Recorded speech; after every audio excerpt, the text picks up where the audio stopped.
కేరళంలో కాంగ్రెస్ కూటమి విజయం సాధించడంపై TPCC chief Mahesh Kumar Goud హర్షం వ్యక్తం చేశారు.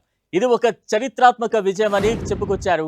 కేరళం ఎన్నికల్లో తెలంగాణ సీఎం రేవంత్ కీలక పాత్ర పోషించారని, రేవంత్ రెడ్డి చేసిన ఎన్నికల ప్రచారంతోనే కేరళంలో కాంగ్రెస్ విజయం సాధించిందన్నారు.